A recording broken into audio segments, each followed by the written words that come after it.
Hello and welcome back to my Edessa series. Let's get into this. So in the previous episode, we managed to run a couple of missions and ironed out the kinks in our lunar lander version 2. So what I'll do now is I'm going to just check into our Atlas exploratory vessel and see how they're going with their science buildup. The way that the science lab works is once it fills up with science, it then stops. And so effectively you're wasting time. So you gotta check into it periodically. And lo and behold, there we go. It has managed to accrue 453 points of science. And it still has 654 points of data. So what I'll do now is I'll transmit the science home.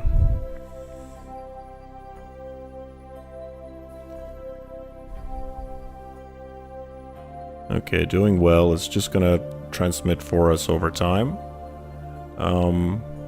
Sometimes what happens is you actually run out of power before you can finish transmitting the science, but I think we'll be right in this case.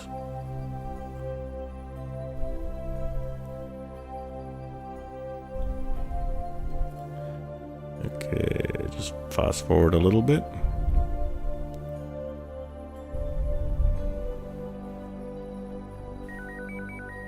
There we go. And we now have 899.8 points of science in the bank. Okay. Now let's see if we have any other experiments that we can now deposit into our laboratory.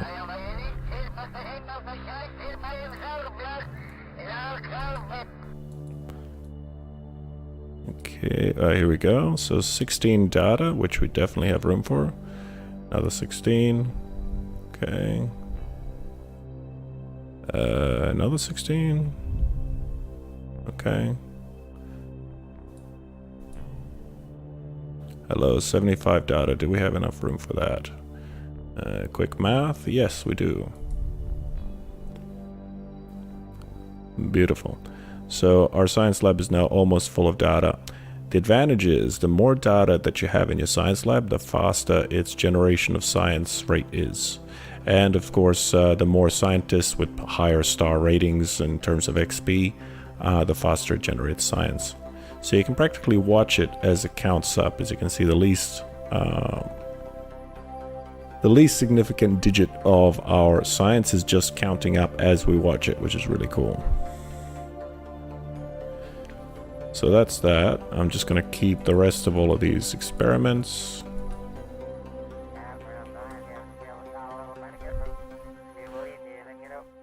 Good stuff. And let's just double check to see if any crew need leveling. No, they don't. Okay. Doing well, Atlas Explorer. Keep doing what you're doing. So while they're doing that, we'll go back to the Space Center. And let's see what science goodies we can unlock with our freshly minted science points. So with nearly 900 points of science, let's have a look. Our aerodynamics, specialized control. What's this? Cylindrified, right, okay. It's a monopropellant tank. Ooh, advanced reaction wheels, that looks good. Some scanning tech, always a good thing. Now, if we unlock our scanning tech, then we'll be able to unlock advanced science tech, which will give us the convertitron and the drill-o-matic. These two are absolutely necessary if you want to mine planets and generate refined ore into fuel. So, what's that going to cost us? It's going to cost us 300 units of science and then 550, so for a total of 850, which we do have. So let's do that. And apparently we cannot unlock this until we have upgraded our science lab, which I believe we have. We should definitely have enough money in the bank to do that right now. There we go, 1.69 million credits to upgrade. Let's do that.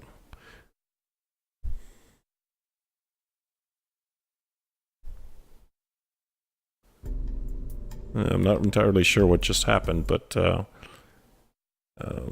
hit upgrade, and then the screen went blank, and next thing you know, we woke up inside the VAB. Okay, our science lab is still upgraded, which is a good thing. Let us unlock the advanced science tech.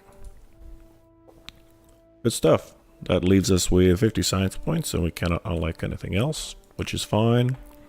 So with these goodies, we'll be able to start mining the Minmus and generate some fuel for our Atlas Explorer so that we can fuel it up and send it off to explore further places like Duna and so on. Specialized control, I would like to get this, but that'll have to wait. I would like these larger landing struts. Maybe these legs will keep us from tipping over. You never know. You're like looking at our aerodynamics. I mean, all of these goodies would be nice to get, but at the moment we're just pretty much, it's just a waiting game. We're waiting for the science laboratory to generate science for us. What else do we have? Do we have, what's the highest radio dish that we have? I mean, in terms of relays. Yeah, we still haven't unlocked the relay antenna. Okay. So let's have a look at our jobs. We have a job to plant a flag on Minmus. Rescuing Obzor from orbit of Kerbin. Atmospheric surveys of Kerbin. Rescue Gustav from orbit of Minmus. And explore Duna. And of course, explore Duna involves flying by Duna, gathering scientific data from Duna, and returning to Kerbin from a flyby of Duna.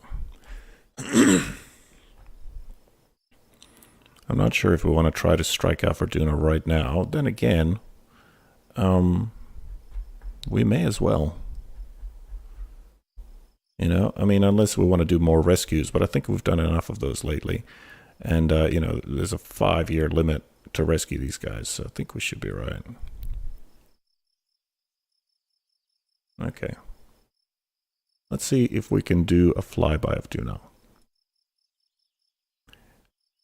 I believe we should be able to achieve a flyby of Duna with just our lunar lander.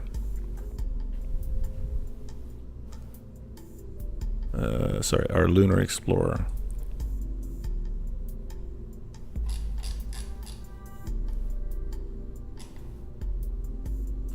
Yeah, just having a quick mental arithmetic with these delta V's. So we have a delta V of 8,326 total. Let me see if I can fine-tune this arrangement of asparagusing.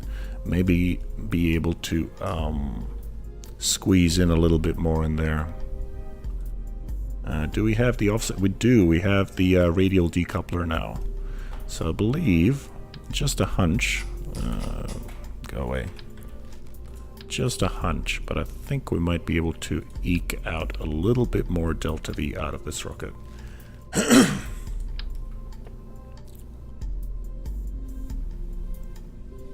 Okay, so if we attempt a, what is that, 246, and that's a 4.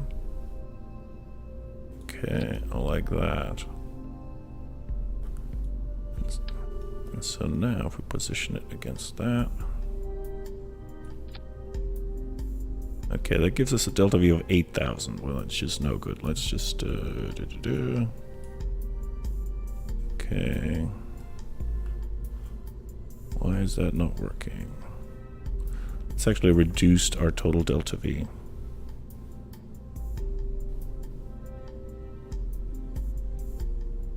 Why has that reduced our delta V?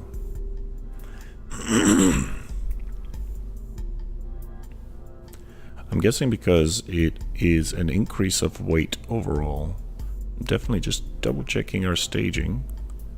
Yeah, no. Okay. Alright, so let's try this instead.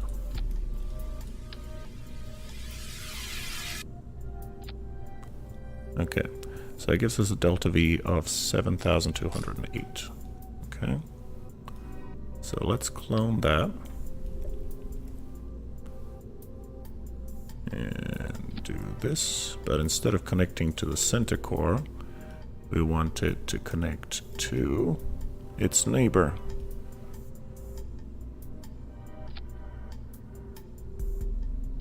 Like that. Okay, so that bumps it to 7,747. Just doing a quick offset. Oh, not that. This offset. Okay, 7,747.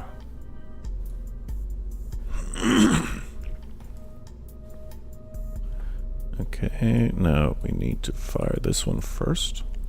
Okay, that jumps it to 8,128. Good, so the more of your weight that you can get rid of on your way up, the higher your delta V is going to be, because you're not carrying dead weight. Now, if we clone this again and we set it here. Okay, so now this one feeds this one, which feeds this one.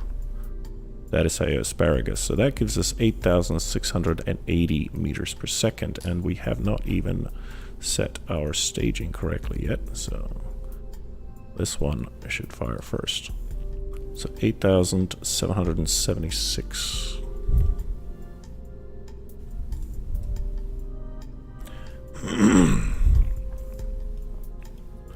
Okay, so let's make sure that these are all aligned properly.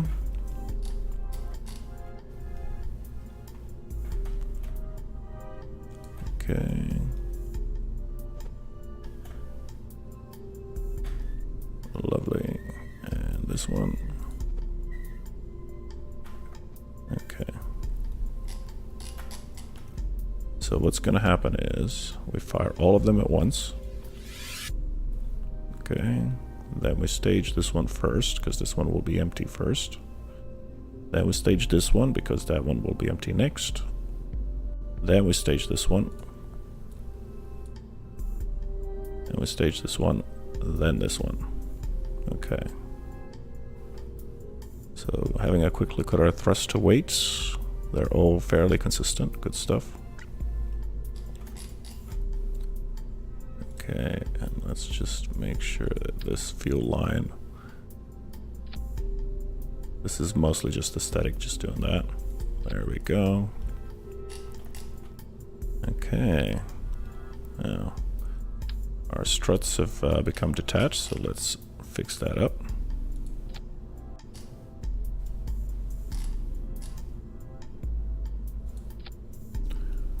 There we go. Next.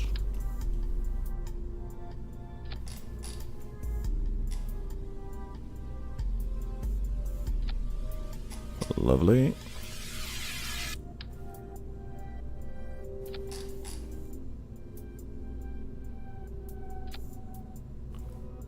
Okay. That looks fairly good. Now, let us make sure that we're... yes, of course. We can no longer have our tail fins. So, they need to go. Might just replace them with these because they're smaller and they won't get in the way. There we go.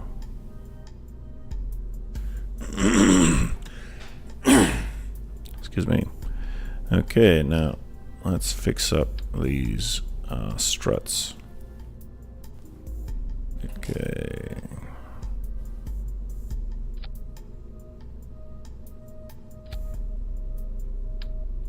There we go.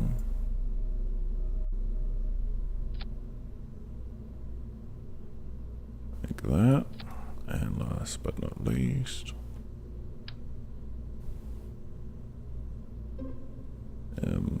whoa.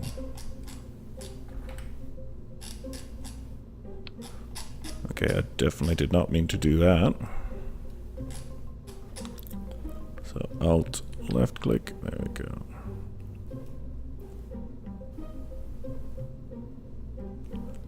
Come on.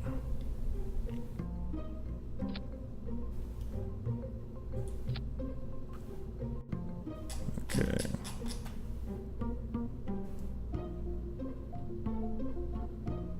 Yeah, I haven't got those struts in perfectly, but they will still do the job. That's all we really asked for. Okay, now let's see if we can add a little bit more control to the rocket. Okay. What is the root component? It's this component, is it? Okay. Fine. So we'll detach that. And there we go. An inline stabilizer, which is just another word for a reaction wheel. So this will give us an extra 15 Newton meters of torque in all directions. It does draw a little bit of power, so let's attach a battery as well. We don't have the big battery. Okay, fine. Do we have a probe core that we can put in there? Because, yeah, I have found that we keep still having excess fuel in these things, you know? Yeah, let's put in a service bay and put a probe inside this thing. So Octo, what does the Octo give us?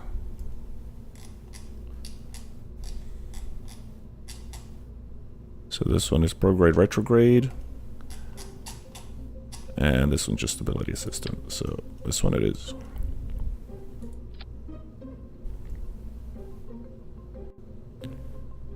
Lovely. Now, what else? Yeah, I suppose there's no harm in attaching MechJeb to it.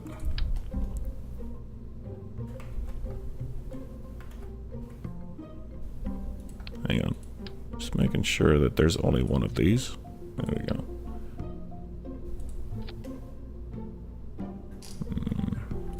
Okay. I'm gonna offset this one so it doesn't clip through the doors. Lovely. Of course, Kerbal Engineer. Done.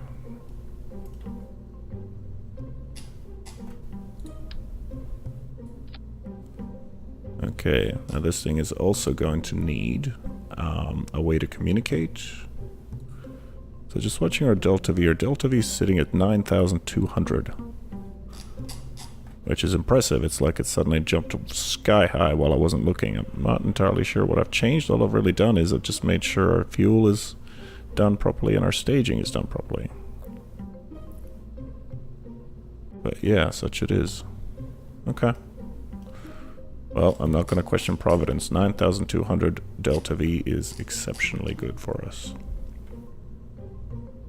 So what we can do is we can attach a relay antenna to its sides, which will then mean that this craft can stay in orbit and act as a relay for us, which will be particularly useful. So let's do that.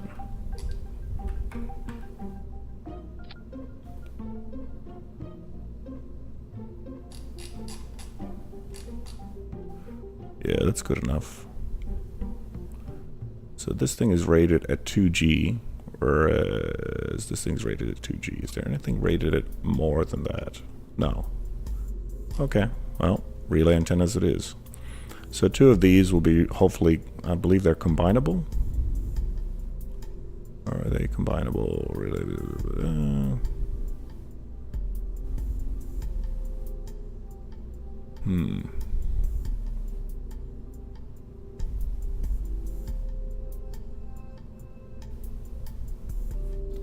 Just having a look, see if there is a, there we go, combinable. This one's combinable. This one is combinable. Good. Okay, so that means that 2 of these will give us a combined rating of 4G. Not exactly 15G, but good enough. Okay, next, we're going to need a way to generate power. And, of course, some batteries. So I'll throw in a couple of these.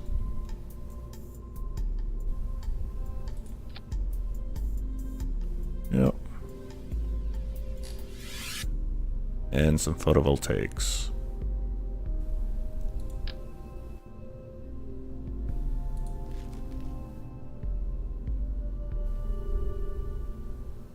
I probably won't need to retract these. So I'll give it a couple of these.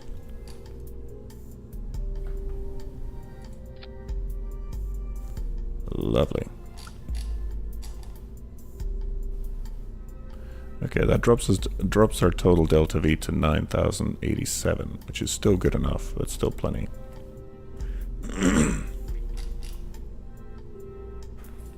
Now finally, we want to substitute this decoupler for something else.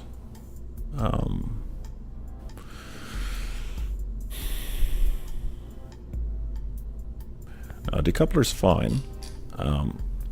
But we want to be able to dock with it again once we're done, right?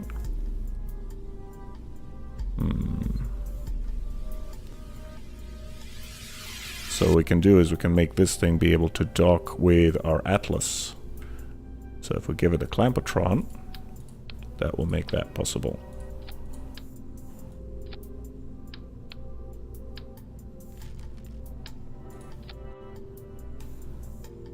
Okay.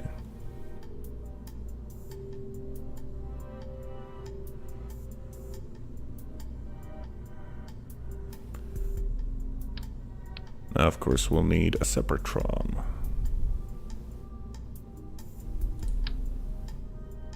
Oh, too big.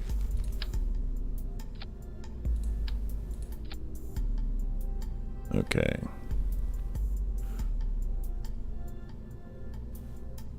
Oh, hello. We don't need a Separatron, we can just enable staging.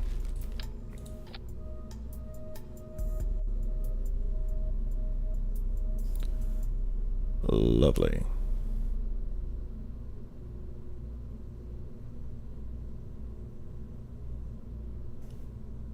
And of course disable cross feed. There we go.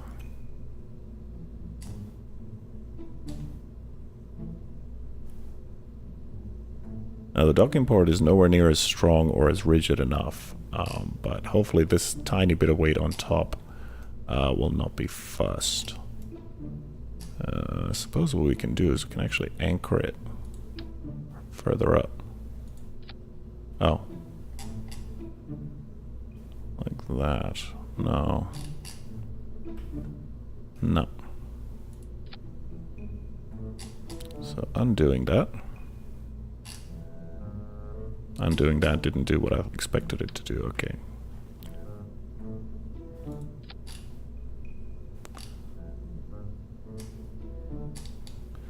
Okay, fine.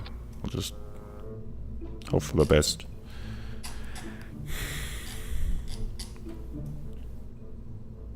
So this is looking good.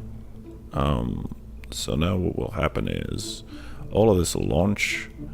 The second stage will actually act as a relay for us, while the final stage will be able to perform its landings and all its exploration and all of that. Good stuff.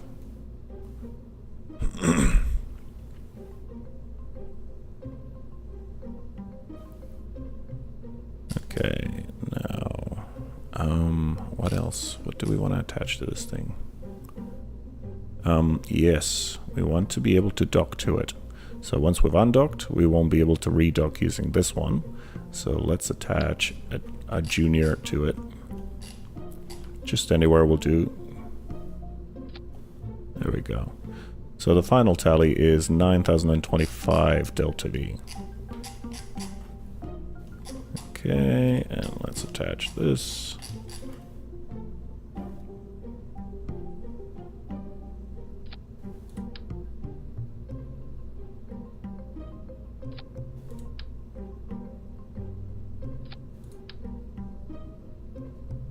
Okay.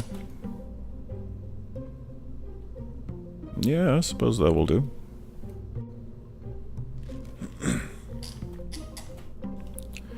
Now, do we have any lighting? We don't have any lighting yet. Okay.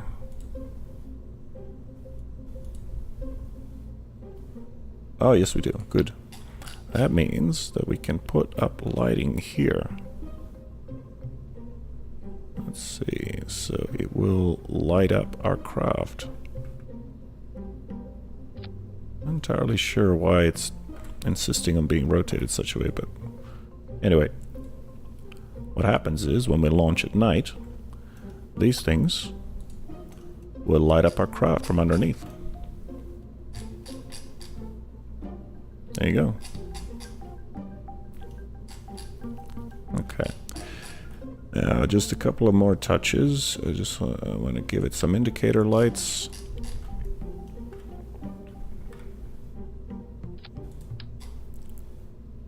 Like that.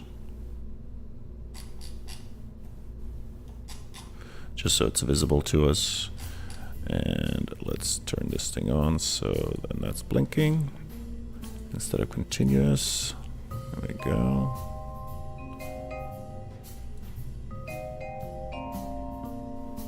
There we go. And we'll give that.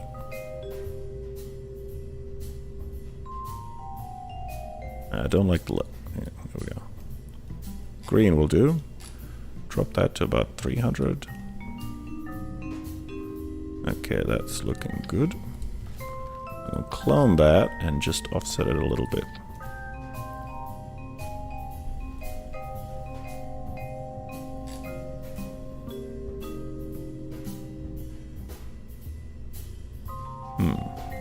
Maybe a bit more.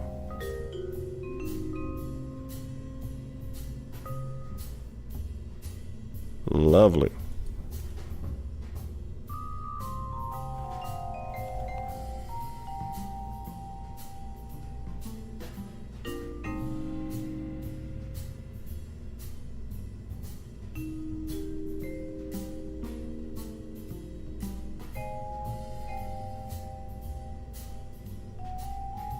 Okay, I like that. Next, our thrusters are having a little bit of trouble.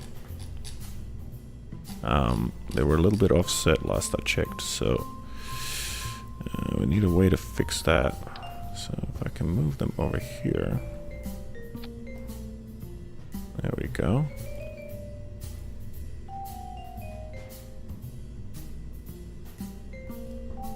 Okay, and I can move this docking port so it's out of the way a little bit, like that.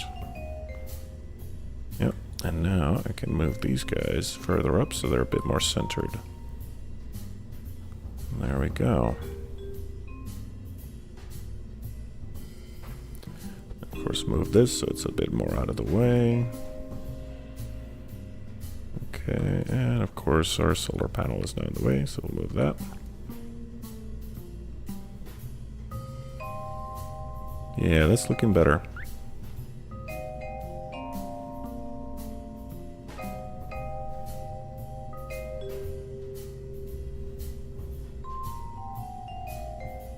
Good stuff. Now, can we fit a battery on this thing?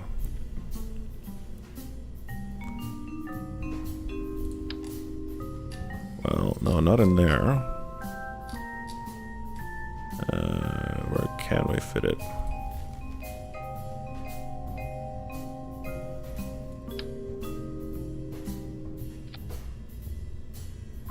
Oh wow, that really drops the delta V by 23 meters per second, okay.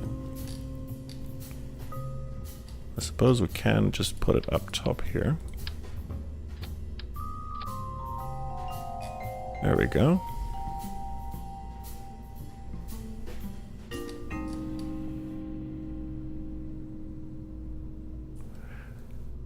Bit unorthodox, but it'll definitely do the job. Okay. Close that.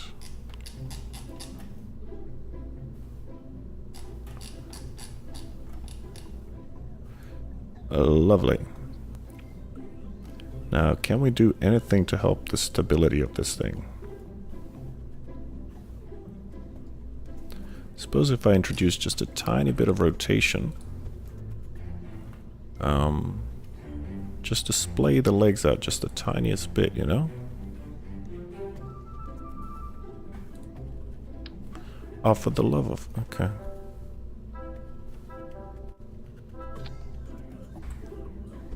Okay.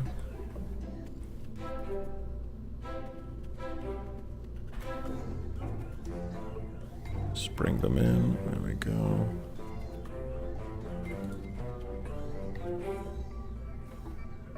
Okay. So that'll spread the legs out ever so slightly and hopefully give us a little bit more stability once we're landed.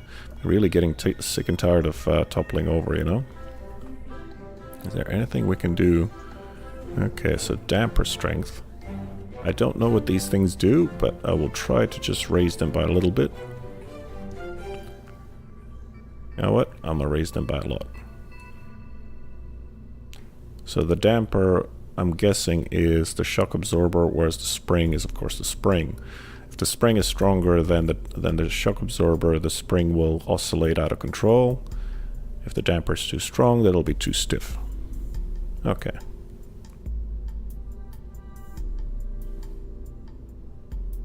Okay, retract that. What's this? Deploy shielded. Oh, okay. Good enough. I guess we'll test it at some point. We like to test things live. Okay. We really don't want to launch with these clamps attached, so we'll detach the clamps at the same time as the engines. Okay, now let's save this as the Lunar Explorer 3. It's by far the most expensive of our Lunar Explorers thus far, but it's still relatively cheap. Having a quick look, let me turn this off, turn off engineer. So, initial firing, stage 1, all engines fire as well as all the clamps. Then we have first asparagus, second asparagus, third asparagus. Okay, center core detaches. Stage 2 ignition. Stage 2 separates. Stage 3 fires. Ooh, and we need these two to be separate stages. This is the benefit of checking your staging. There we go.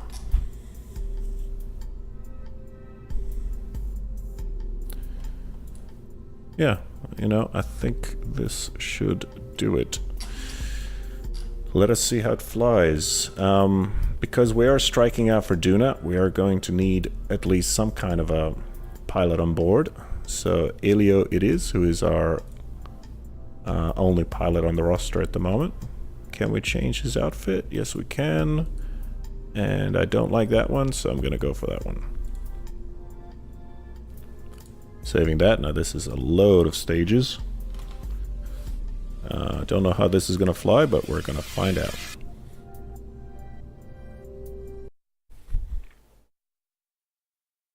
Now I've gone into the settings in between the last episode and the current one, and I have fine-tuned the flight stick dead zone, so hopefully that should see the flight stick become a little bit more reliable for us, but we'll see how it goes.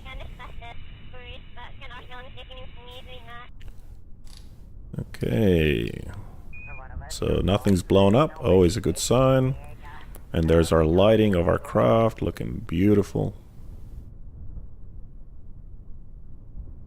Okay, so our current orientation is east is that way. Okay, we can work with that. Activate all lights. Okay, deactivate all lights. Activate lights. There we go. Throttling up. I think that's everything. Let me just work through the controls of the flight stick. Letting go of the flight stick. It stays stable. Good. Let's launch in 3, 2, 1.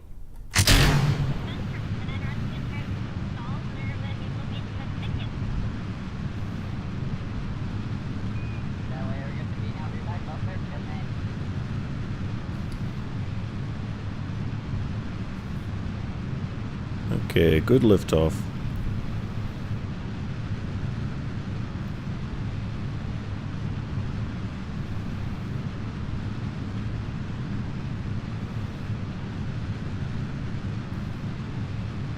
(1,500 meters, 100 meters per second).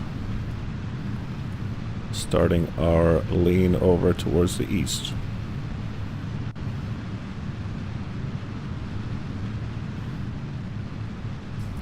First asparagus is spent already. Leaning over further.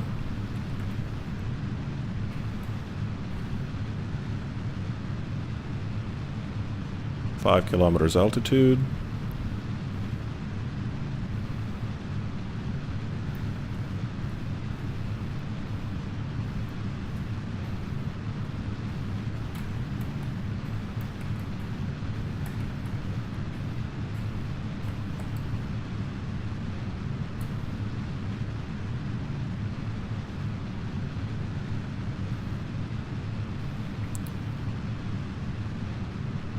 (10 kilometers, approaching Mach 1).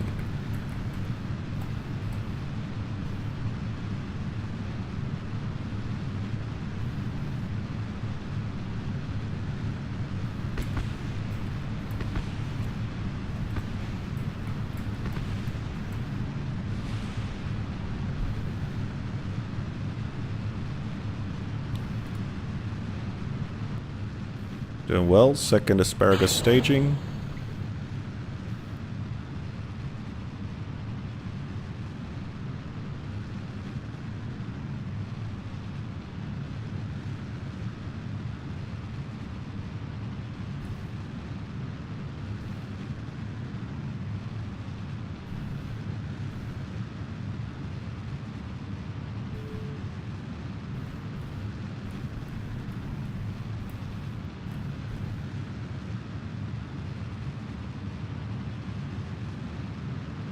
Doing well, shooting towards the horizon, 30 kilometers altitude.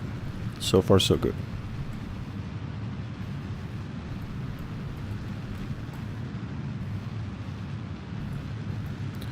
I have not needed my flight stick thus far. It's been a very easy ascent. I think we may be onto a winner.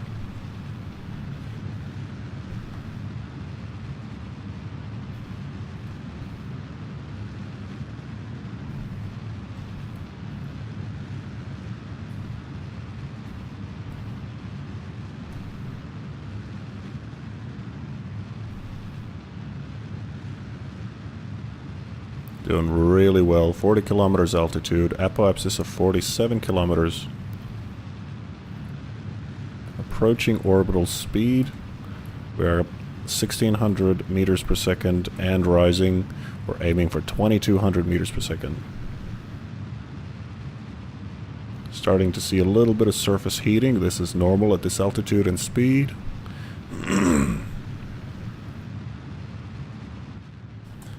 Okay, final asparagus staging.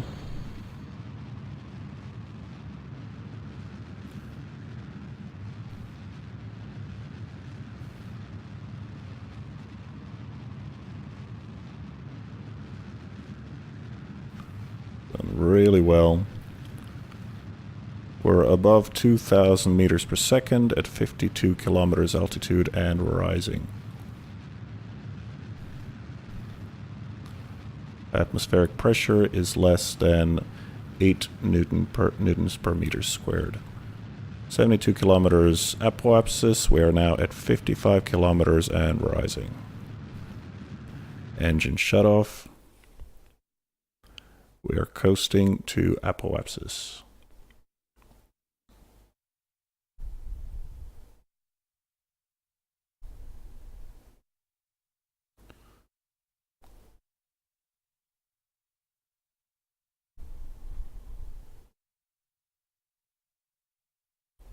Doing really well, Ilo Kerman.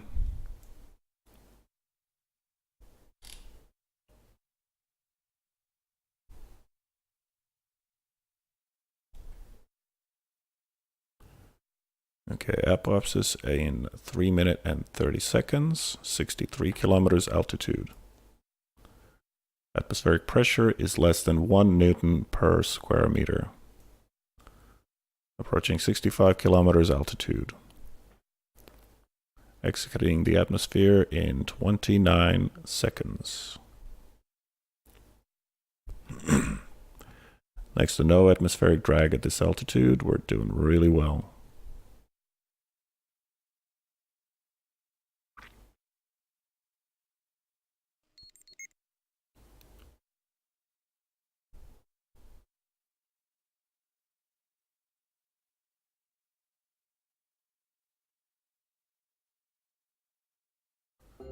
"70 kilometers altitude. We are in space.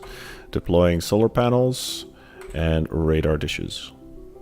Radio dishes, I should say. Well done, Ilo. We are in space. Now we're approaching our apoapsis, so I'm just going to fast forward until we get there, and we can do our circularization burn.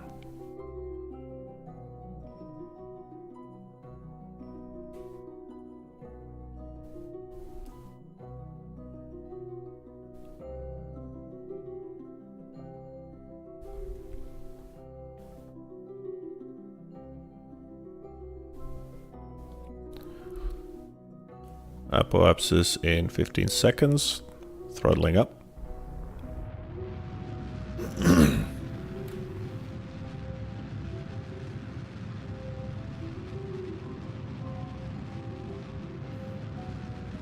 Achieved orbital speed, circularizing now. Circular orbit achieved. We still have 5,294 meters per second remaining. This has been a brilliant ascent. I'm really happy with this one. Okay, let us shoot for Minmus.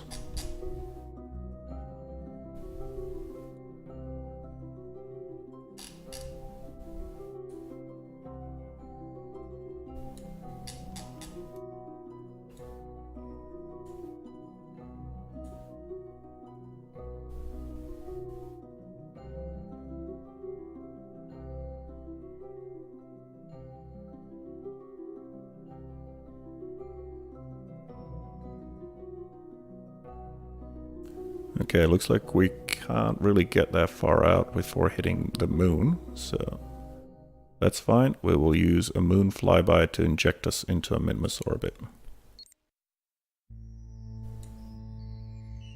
Oh, lovely. So the moon will give us a slight boost in getting to Minmus. I'm definitely okay with that.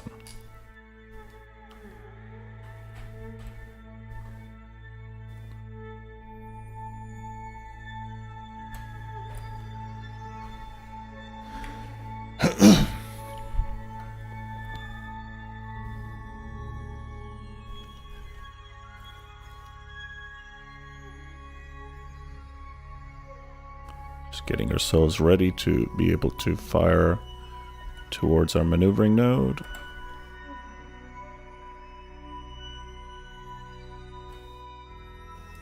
Lovely.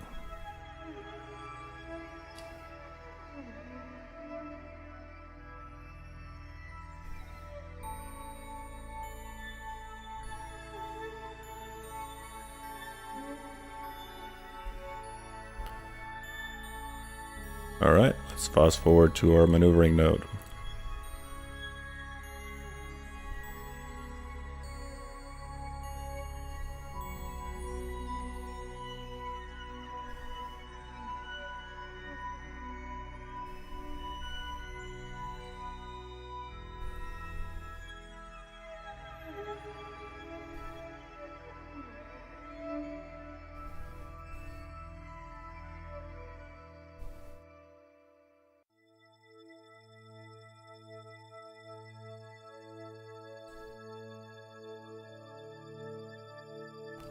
Okay, maneuver node in 2 minutes 50 seconds. We seem to have drifted a little bit away from our maneuver node, so we'll just realign to that. There we go. Okay, and let's fast forward.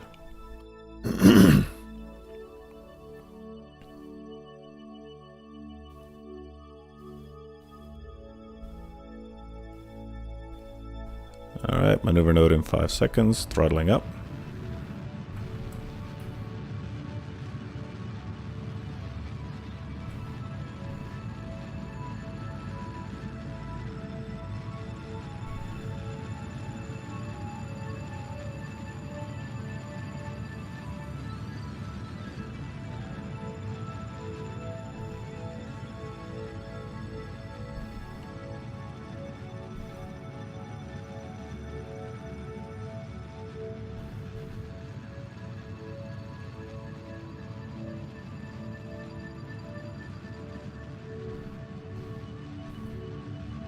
Watching that apoapsis rise.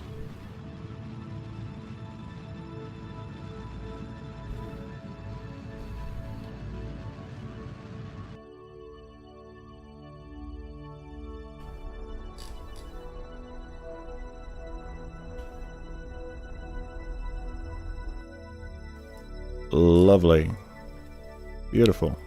And we even did it for 8.6 meters per second less.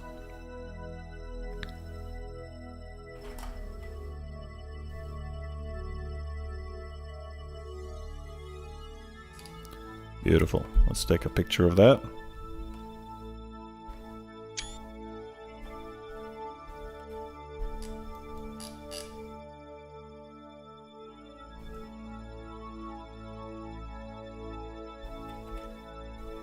And we are away.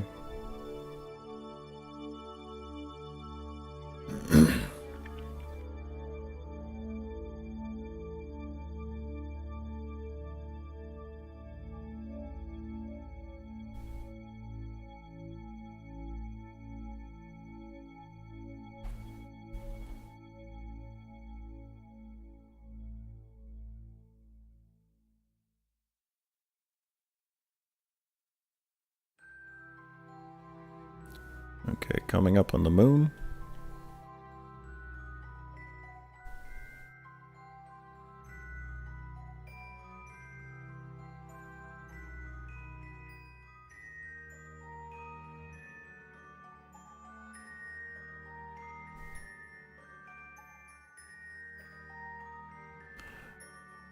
Look, Herman seems quite happy.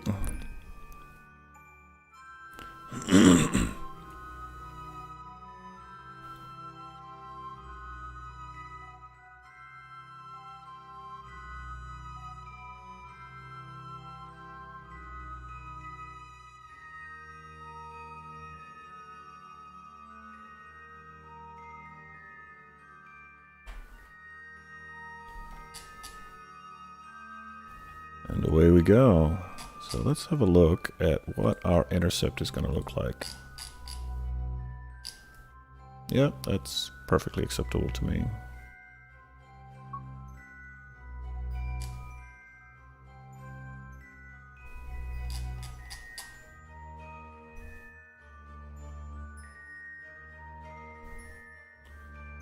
Now what I might do is I'll just adjust our descending node. Can I adjust our ascending node? Oh, okay.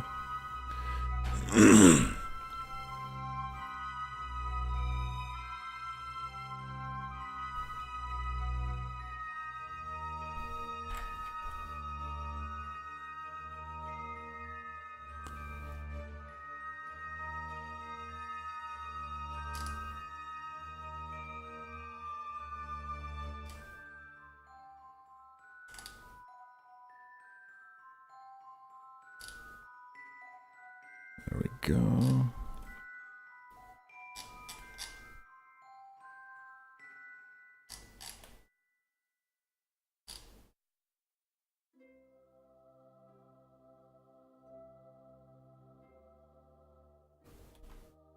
Good. There we go.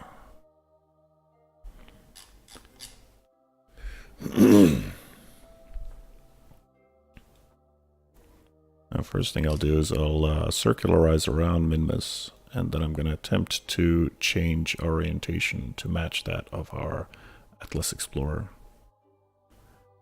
Because notice how the Atlas Explorer's orbit is relatively flat. That means that we'll be able to use Minmus to sort of slingshot us out and hopefully head off to Duna at long last.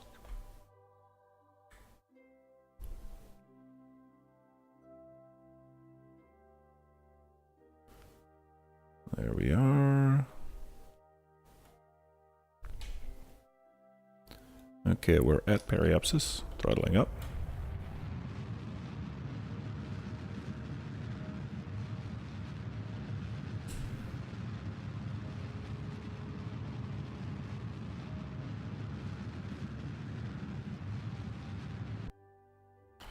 Okay, that is stage 1 exhausted. Staging that. What just happened?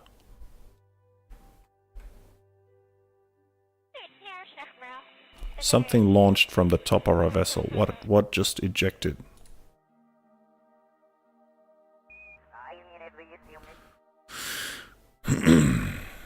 Okay, fine. Igniting second stage, I guess.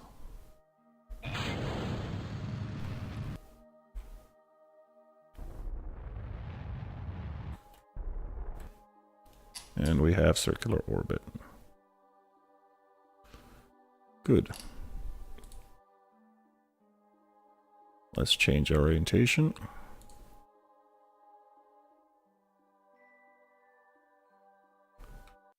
Nope, hang on. Target descending node, why not? What?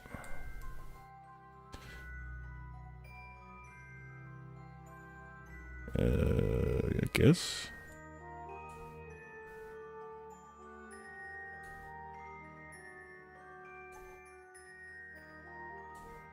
Yeah, you know what? That's good enough.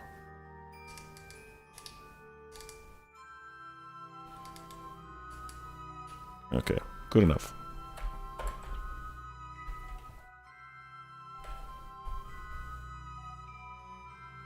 I definitely saw something fly off from the front of our craft, and I'm very sus about what that might have been. Really hope it wasn't valuable.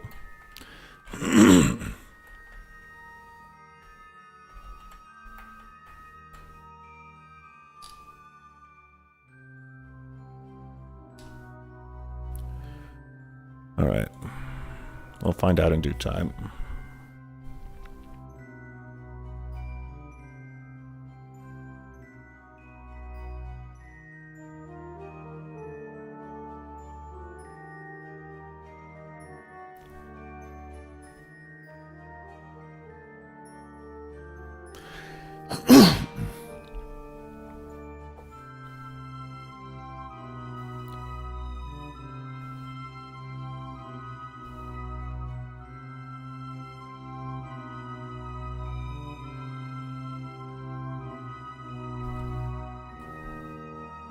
Ten seconds to burn.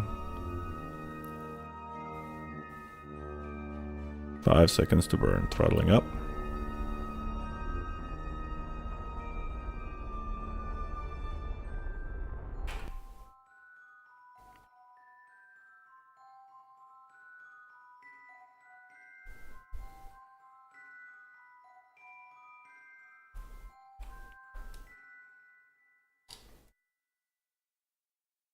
Okay, we somehow seem to still have an escape trajectory, so we'll try to correct for that.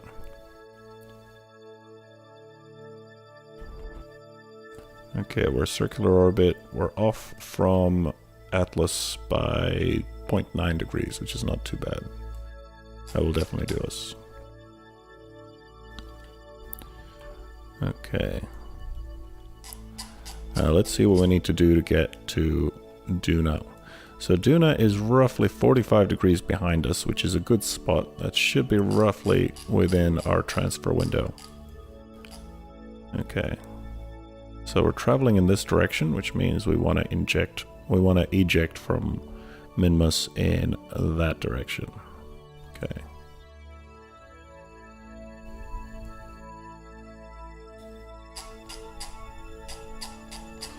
So let's see what that gives us.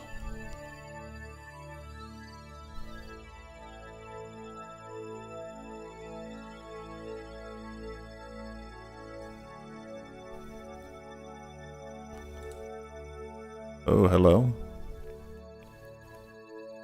That is not a good... Yeah, that is not a good transfer.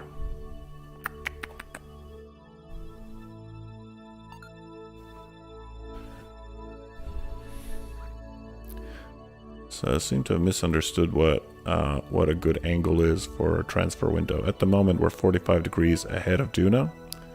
But if I'm reading this correctly, we actually need to be 45 degrees behind Duna. Very well.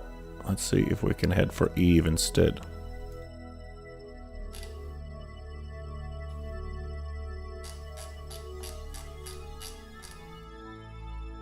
So if we're heading for Eve, we actually want to slow down, which means we're throwing ourselves that way. So let's do that.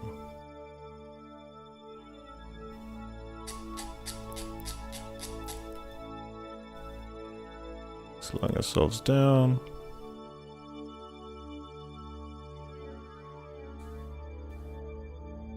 Okay, so we will definitely miss Eve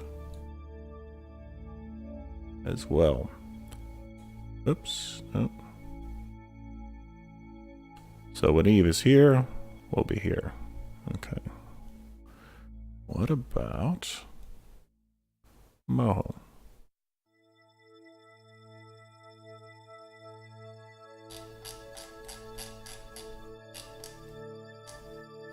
Again, launching ourselves backwards.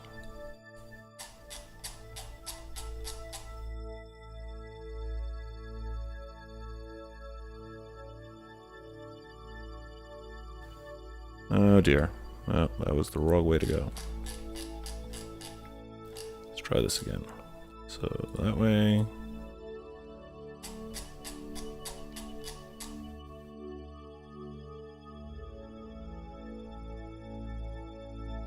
Oh, okay.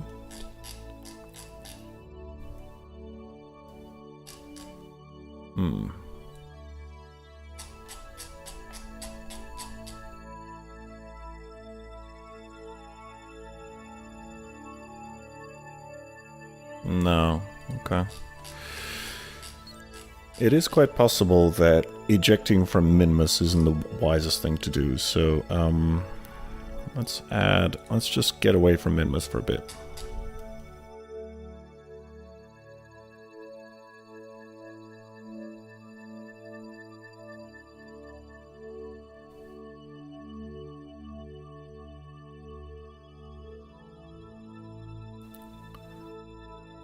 Okay, that looks pretty good.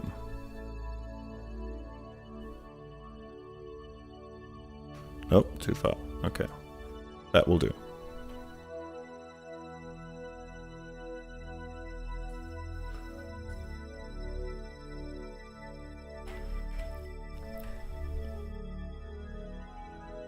Yeah, let's do that.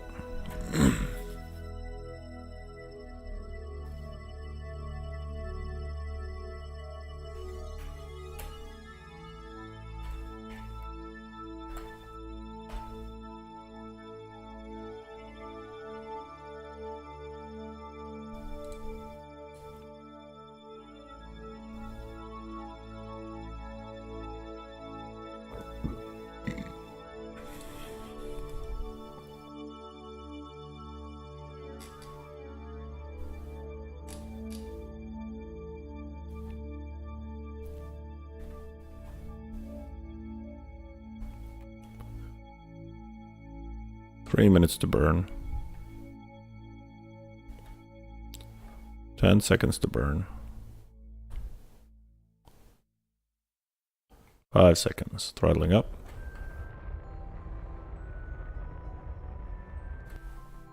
Good. Getting away from Minmus now.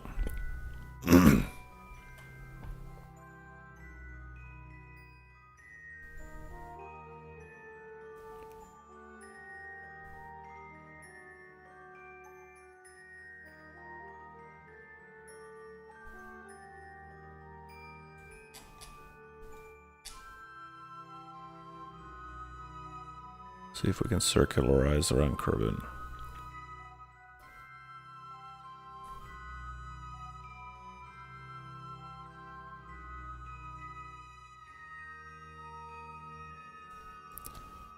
Good.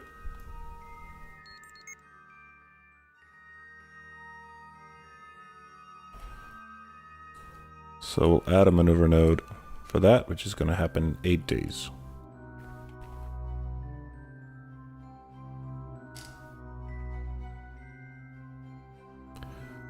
Well done, Ilo. Let's rotate you around.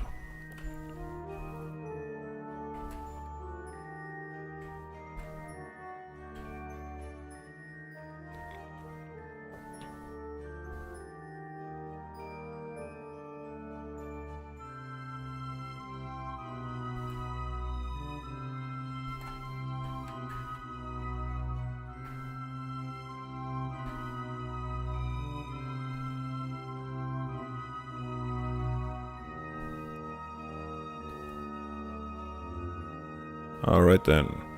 So in 8 days, 18 hours, and 26 minutes, Isla will be ready to perform her circularization burn around Kerbin, and then hopefully from there, we'll be able to do an ejection burn from Kerbin whenever that transfer window arises. Hopefully, eventually Duna will be ahead of us, and we'll then be able to do our transfer. Otherwise, we can just shoot for Moho. Moho is relatively, Moho is expensive to get to, but it's relatively easy to hit because it orbits so quickly. But yeah, it's a little bit hard to intercept it, to orbit it, because it doesn't have an atmosphere. Whereas with something like Duna, you can actually use its atmosphere to slow yourself down a little bit. Doesn't matter. We'll be striking out for the outer planets, for the inner planets, I should say, soon enough.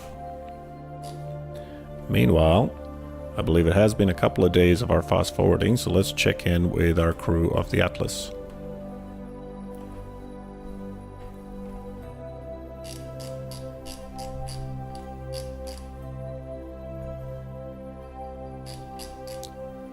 Where is our Atlas crew? There's our Atlas crew.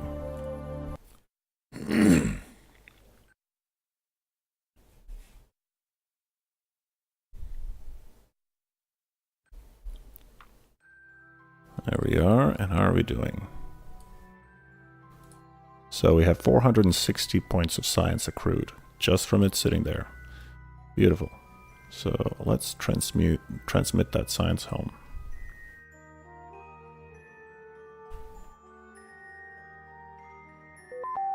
Oh, hello.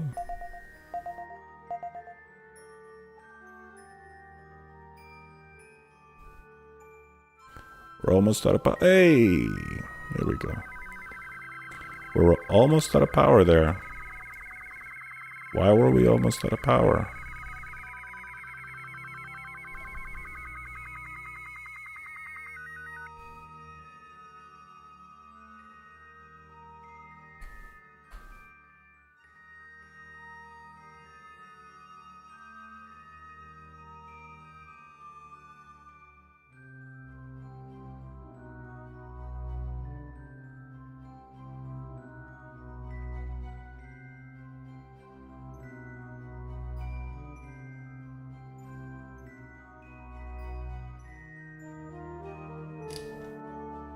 Try to angle ourselves a little bit more towards the sun, see if we can get a little bit more power flow happening there.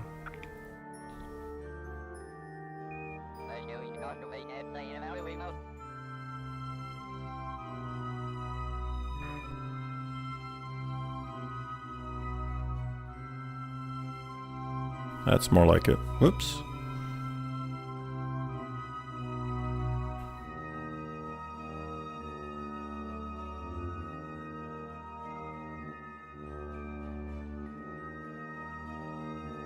Okay, I think that's as good as we're gonna get, and I'm happy with that.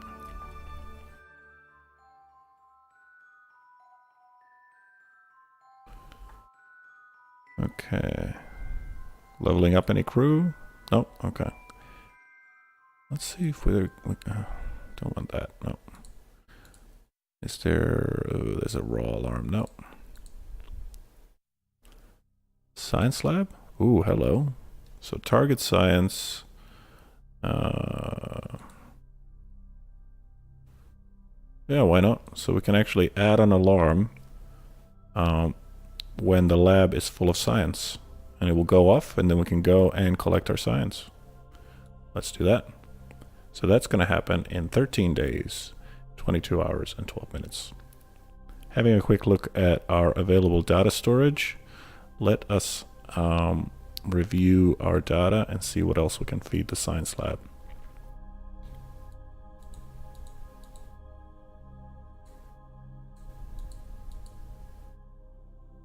Hello, so that's 50 data, yes.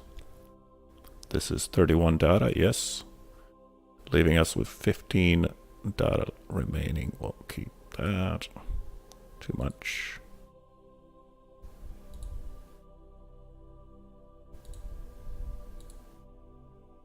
$25 data, yep, that's still too much. Okay, that's the lot. Now we'll have to add this one again. So now that's going to happen in 12 days, 6 hours, and 40 minutes.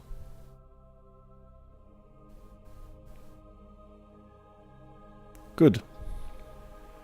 Leveling up crew, nope. Okay.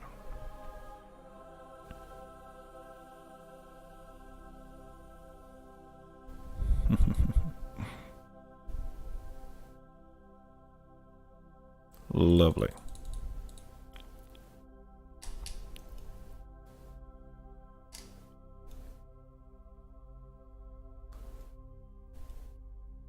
And that's that for this episode. We've managed to build the third iteration of our lunar lander, and we have refined its asparagus staging process even more, so it's able to really take off. It does cost about 20,000 credits more than the other one, but it's still relatively cheap. So we're going to leave our Kerbals here to keep processing our data, and we'll hopefully rejoin them in the next episode. Thank you for watching, and we'll see you next time.